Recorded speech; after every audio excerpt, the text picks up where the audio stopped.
चालाक लोमड़ी और बेवकूफ बकरी। एक दिन एक लोमड़ी जंगल में घूमते हुए एक कुएं में गिर गई। कुआं ज्यादा गहरा नहीं था, लेकिन वह खुद से बाहर नहीं निकल सकती थी। वह परेशान हो गई और बाहर निकलने का रास्ता सोचने लगी। थोड़ी देर बाद एक बकरी उधर आई। उसने कुएं में झांक कर लोमड़ी से पूछा, तुम यहां क्या कर रही हो? लोमड़ी ने चालाकी से जवाब दिया, यहां का पानी बहुत ठंडा और मीठा है। मैंने सोचा कि यहां आकर पानी पी लूं। तुम भी नीचे आ जाओ, मजा आएगा। बकरी बेवकूफ थी। वह बिना सोचे समझे कुएं में कूदकर नीचे आ गई और पानी पीने लगी। जैसे ही बकरी नीचे आई, लोमड़ी उसकी पीठ पर चढ़ी और फिर उसके सींगों पर पैर रखकर कुएं से बाहर छलांग लगा दी। बाहर आकर लोमड़ी ने हंसते हुए कहा, अगर तुम्हारे पास अकल होती तो नीचे आने से पहले बाहर निकलने का रास्ता जरूर सोचती। नतीजा, कोई काम करने से पहले उसके अंजाम पर जरूर गौर करना चाहिए। हम सब अपने सपनों के पीछे भागते हैं, लेकिन कभी सोचा है हमारे पापा अपने सारे सपने सिर्फ हमारे लिए छोड़ देते हैं। ये कहानी है हमजा की। एक नौजवान जो इंजीनियर बनना चाहता था, पढ़ाई में तेज और सपनों में उड़ने वाला। लेकिन इस कहानी का हीरो हमजा नहीं, उसका पापा है। एक आम सा शांत सा इंसान जो दिन रात मजदूरी करता था। कपड़ों पर पसीने के धब्बे और पैरों में एक पुराना जूता जिसके तले से जमीन दिखती थी। हमजा अक्सर शर्मिंदा होता जब पापा उसे स्कूल लेने आते, पुराने कपड़ों में, साइकिल पर। दोस्त हंसते, ये तेरा बाप है, और हमजा चुप हो जाता। एक दिन स्कूल में फीस जमा करनी थी। पापा ने जेब से मुड़े तुड़े नोट निकाले और कहा, बस दुआ करना बेटा, तू बन जाए, ताकि मुझे फिर से मजदूरी न करनी पड़े। हमजा ने पूछा, पापा, आपने नए जूते क्यों नहीं लिए? पापा मुस्कुराकर बोले, मेरे जूते पुराने हो गए, लेकिन तेरा भविष्य नया होना चाहिए। वक्त बीतता गया। हमजा ने इंजीनियरिंग पूरी की, अच्छी नौकरी मिल गई, बड़ा ऑफिस, गाड़ी, सब कुछ। एक दिन वो पापा को अपने ऑफिस ले गया। सब लोग खड़े हुए, इज्जत दी। पापा चुपचाप सब कुछ देखते रहे। हमजा ने धीरे से कहा, पापा, आपका सपना पूरा हो गया। पापा की आंखें नम थीं। वो बोले, नहीं बेटा, मेरा सपना तो हर सुबह तेरे लिए रोटी लाना था, और आज तू मुझे इज्जत की रोटी दे रहा है। हमजा ने वही पुराना जूता संभाल कर रखा और आज भी कहता है, मेरे पापा ने अपनी हर ख्वाहिश छोड़ दी ताकि मैं अपनी ख्वाहिशें पूरी कर सकूं। वो खामोश रहे, लेकिन उनकी खामोशी में एक पूरी किताब थी। तो अगर तुम्हारे पापा खामोश रहते हैं तो समझो वो तुम्हारी हर तकलीफ अपने अंदर दबा लेते हैं। मां दुआएं देती है, लेकिन पापा कुर्बानियां देते हैं, और अक्सर बिना कुछ कहे। कदर करो उस इंसान की जो तुम्हें बोले बिना सब कुछ दे जाता है, क्योंकि पापा के जूते जितने भी पुराने हों, उनकी कुर्बानी हमेशा नई होती है। वक्त कभी किसी के लिए नहीं रुकता। जो लोग इसे पहचान लेते हैं वही जिंदगी में कुछ कर जाते हैं, लेकिन जो सोचते हैं कि वक्त बहुत है, वो अक्सर पछताते हैं जब वक्त गुजर जाता है। ये कहानी है वकार की। एक नौजवान जो कहता था, अभी उम्र पड़ी है, कल से पढ़ लूंगा, कल से मेहनत करूंगा। हर रात मोबाइल पर घंटों सोशल मीडिया, गेम्स और बेकार बातें। पापा कहते, बेटा, वक्त बर्बाद मत करो, ये लौट कर नहीं आएगा। मां कहती, बेटा, जिंदगी खेल नहीं है। मगर वकार हौंसता, मजाक करता और कहता, अभी तो जवान हूं, अभी तो शुरुआत है। दिन महीनों में और महीने सालों में बदल गए। दोस्त कामयाब हो गए, कोई बैंक में अफसर, कोई इंजीनियर, कोई विदेश में, और वकार आज भी घर के कमरे में बैठा स्क्रीन को घूरता है। पर हाथ खाली हैं, दिल खाली है, और वक्त गुजर चुका है। एक दिन आईने में खुद को देखा और आंखों में सवाल था, क्या मैं वाकई कुछ नहीं बन सकता? और फिर उस रात वो पहली बार देर से सोने के बजाय जल्दी उठा। पहली बार मोबाइल बंद किया और किताब खोली।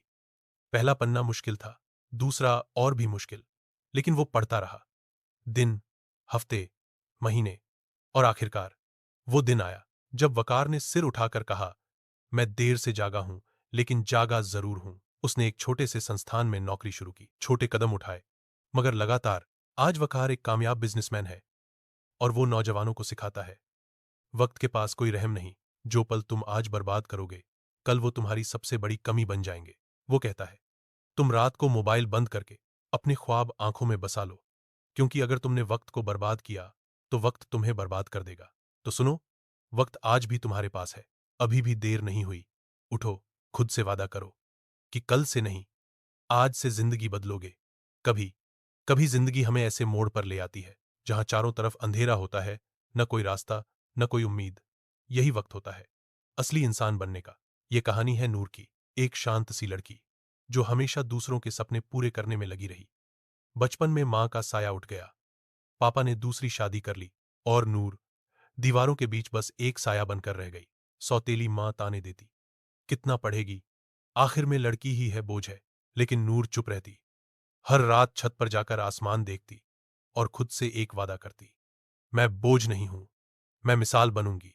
स्कूल की फीस के लिए कपड़े सिले, सिलाई की, चुपचाप काम किया, लेकिन पढ़ाई नहीं छोड़ी। दिन में काम, रात में किताब, अक्सर नींद आंखों में रहती, लेकिन हिम्मत दिल में। वो दिन भी आया जब मैट्रिक की परीक्षा में पूरे सूबे में टॉप किया, लेकिन कोई जश्न नहीं मनाया, क्योंकि उसे मालूम था सफर अभी बाकी है। कॉलेज गई, मगर लोगों ने कहा, इसे पढ़ाकर क्या मिलेगा, कल को शादी करके चली जाएगी। लेकिन नूर ने सुनकर भी अनसुना किया। दिन, महीने, साल गुजरे और वो दिन आया जब नूर डॉक्टर बन गई। उस दिन सौतेली मां ने पहली बार नजरें झुका लीं और पापा ने गले से लगा लिया। नूर मुस्कराई, क्योंकि अब उसे किसी को कुछ साबित नहीं करना था। आज वह ग्रामीण इलाकों की लड़कियों को पढ़ाती है और हर एक से कहती है, अगर तुम्हारी जिंदगी मुश्किल है तो समझो तुम खास हो, क्योंकि आसान रास्ते बड़े लोग नहीं बनाते। वो कहती है, गिर जाना कमजोरी नहीं, गिरकर उठना ताकत है। तो अगर तुम भी थके हो, टूटे हो, बिखरे हो, तो सुनो, तुम्हारे अंदर एक नूर छिपा है। बस यकीन रखो, मेहनत करो और हार मत मानो, क्योंकि गिरना शर्त नहीं, लेकिन उठना फर्ज है। कुछ लोग सिर्फ सपने देखते हैं और कुछ लोग उन सपनों को जीने के लिए सब कुछ कुर्बान कर देते हैं। ये कहानी है हारिस की, एक आम सा लड़का, एक छोटे से शहर का रहने वाला, जिसके पास न पैसा था, न सिफारिश, लेकिन दिल में एक आग थी, एक ऐसी आग जो हर रुकावट को जला डालती है। हारिस सुबह फज्र से पहले उठता, साइकिल पर अखबार बांटता, फिर स्कूल जाता, स्कूल से आकर छोटे बच्चों को ट्यूशन पढ़ाता और रात को खुद लालटेन की रोशनी में पढ़ता। कई बार नींद जीत गई, कई बार भूख ने हरा दिया, लेकिन हारिस ने हार नहीं मानी। लोग हंसते थे, पढ़कर क्या करेगा, आखिर में मजदूर का बेटा है। लेकिन हारिस सुनता था, सहता था और अंदर से और मजबूत हो जाता था। उसके दोस्त चाय की दुकान पर वक्त गुजार देते, मगर वही वक्त हारिस किसी लाइब्रेरी में गुजारता था, क्योंकि उसे यकीन था कि ज्ञान ही असली ताकत है। इम्तिहान आए तो वो दिन रात पढ़ता रहा, बिजली जाती तो वो गली के कोने में लाइट के नीचे जा बैठता, और आखिरकार वो दिन आया जब उसने टॉप किया। पूरे जिले में उसका नाम आया, अखबारों में तस्वीरें छपीं, और वही लोग जो हंसते थे अब तारीफों से देखते थे। मगर ये अंत नहीं था, ये तो बस शुरुआत थी। हारिस ने स्कॉलरशिप पर शहर की बड़ी यूनिवर्सिटी में दाखिला लिया। वहां भी लोग उसके लहजे, कपड़ों और अंदाज पर हंसते थे, लेकिन हारिस को उनकी हंसी की परवाह नहीं थी, क्योंकि उसे सिर्फ अपनी मंजिल नजर आती थी। 4 साल बाद वही हारिस एक कामयाब इंजीनियर बन गया, अच्छी नौकरी, इज्जत और अपनी मेहनत की कमाई से मां के लिए नया घर। आज वो कहता है, मेरी जिंदगी की सबसे बड़ी ताकत वो लोग थे जो कहते थे तुम नहीं कर सकते, क्योंकि उनकी ना ने मुझे हां बन जाने पर मजबूर कर दिया। और अगर तुम ये सुन रहे हो तो याद रखो, हालात चाहे जितने भी खराब क्यों न हो, अगर दिल में आग हो तो रास्ते खुद बनते जाते हैं।